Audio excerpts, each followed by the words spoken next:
This time we'd like to welcome University of Illinois Fighting Illini, the number 9 seed in the West Region. Their head coach, Brad Underwood. Media contacts, we got Kenny Brown and Derek Burson. And their locker room is open for the remaining 15 minutes of this press conference. Coach, welcome to Des Moines. Thank you. Analyze tomorrow's game. Yeah, excited to be here. It's always a terrific thing to be playing this time of year, and excited to take on a very, very good Arkansas team. Arkansas is a team that had a great year. They got a great coach, Eric Musselman. They're a team that is electric in terms of their athleticism, and I think in a lot of ways we're similar in the fact that we've both had a lot of youth and some new guys that have been in the program. Mussel's done a great job. Obviously, a couple of Elite Eights since his arrival there, but excited about the opportunity and excited about the new season, which is the NCAA Tournament, and excited to be a part of it. This time we'll take questions. We'll go on the aisle on the left side, then we'll go back to the right side on the aisle. Hey, Brad, I'm Bob Holt, the Arkansas Democrat Gazette. You kind of touched on it there, and I watched your Sunday presser about, teams hitting speed bumps, and Arkansas and y'all were both ranked in the top 20 earlier. You're not ranked now, but the bottom line is you're both here. You've had to overcome some injuries and guys leaving the team and stuff. Do you see sort of similar trajectories, and now you're both here and you can do some damage? Sure, absolutely. I think that, and I'm not going to speak for us. I'm going to speak on our side. I think we've proven that we can beat anybody, with UCLA and wins at UCLA, Texas, right down to the last possession against Virginia. We played some great basketball. The Big Ten helps prepare you for that. Arkansas is a little bit different type team than what we see in the Big Ten in terms of their extreme athleticism. Maybe not play a little faster, maybe, but I think that when you've got new teams, I think it's the new era with the portal. We're going to continue to do it with freshmen and build, and so we're going to have young guys out there, but there's going to be ups and downs and speed bumps. But I think in our case, and I'm sure Muss feels the same way, they got as good a chance as anybody in this year's tournament. On the right side of the aisle, do you have a question? Okay, I'm sorry. Front. Derek Piper, Illini Inquirer. Big swings within a game have been characteristic of your season. Seems like Arkansas has had it as well. As you evaluate the downside of those for you, is there anything that, as you look at it, that can limit the damage so it's not as drastic one way? Yeah, ours hasn't been just one thing. Early in the year it was turnovers. And then the other night, last game it's you're playing pretty well, and then you string together some missed free throws, and so you don't counter those runs by getting, stepping up and making free throws. It's been a little bit of inconsistency from a variety of different areas, and I think that happens again with young teams. I think, I don't think there's any team in this tournament that's lost more than we lost in the last year, and is here right now. And we're I think we've played through that pretty well, but I think on the other side we've also shown tremendous spurtability, if you want to call it that. So it hasn't been just one thing. I wish we could pinpoint and say, well, it's turnovers. Penn State game, we turned it over 7 times. So it's always been a little bit of hit and miss from game to game. Up front on the left side.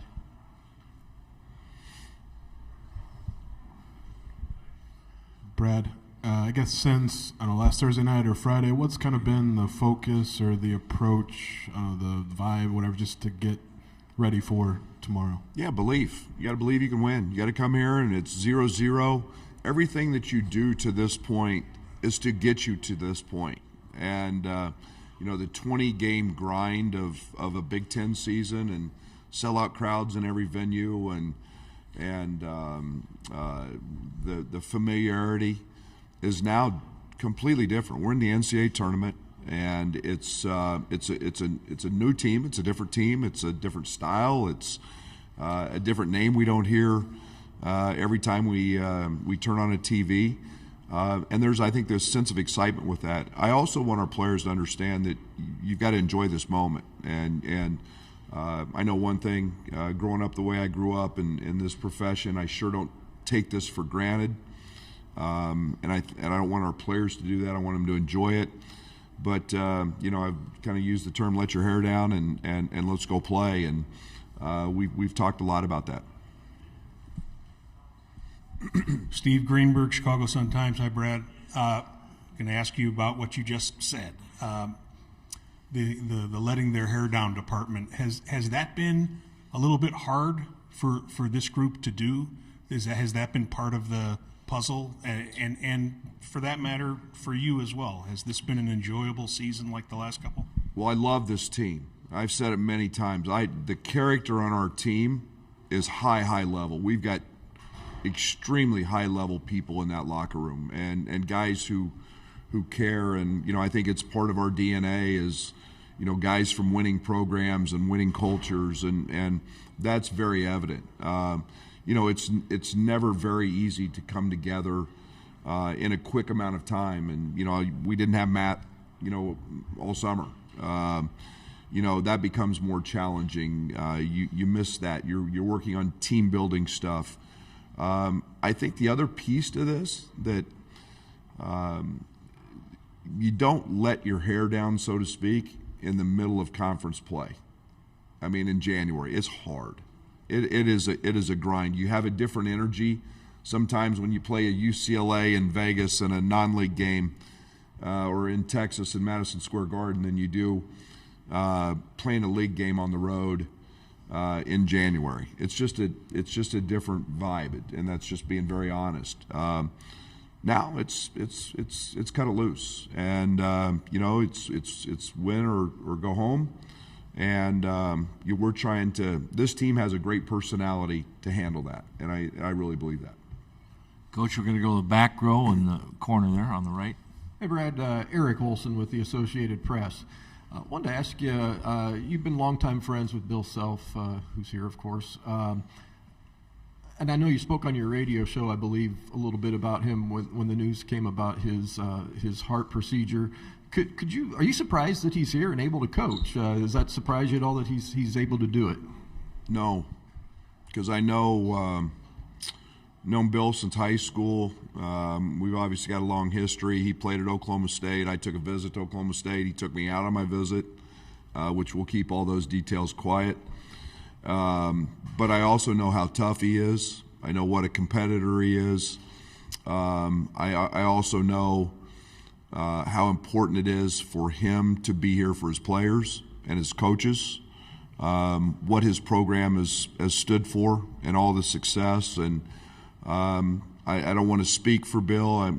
He may not be his 100% spry self, but I also know that there's a lot of things out there that, in terms of family, his team, his staff, that are really important that he goes out there and performs it the best he can to try to help them. And when Bill's on that sideline, he's helping his team. And so, yeah, it's not something that surprises me.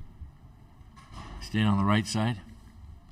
You talked about the scary situation with Jaden. When that happened, did you ever question if you'd have him here available, and the fact that he's able to play, how big of that is for your team? Yeah, that's a very scary moment, and it was something that, again, we I don't want to get into some of the details, but again, when a player collapses on the court and you don't know why, at that moment, yeah, and then to see some of the challenges he was having hours and hours and hours after that, and still not know the why, was challenging. So, there are kids, and you have a tremendous responsibility as a head coach, and we may coach him hard, and we may push him and drive him, but at the end of the day, we love him. And and going to that hospital after that practice and spending the night with Jaden that night, and it's our responsibility as coaches, or mine as a coach. And so I don't ever take that for granted. I think the one thing that we're elated to find out what the problem was and how it happened, and then we were more elated to know that there was a chance he would come back, and so it means a great deal for me to see him out there.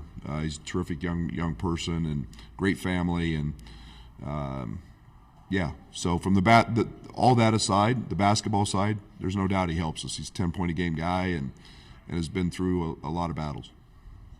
I have 3 minutes time for a couple more questions up front on the right. I guess with Jaden, you mentioned he was doing double workouts over the weekend. How much do you think you'll have him tomorrow? He's good to go. Yeah, we'll again. I think it was an important 3 minutes he got in the game against Penn State. The first one he shot, he missed by 6 feet.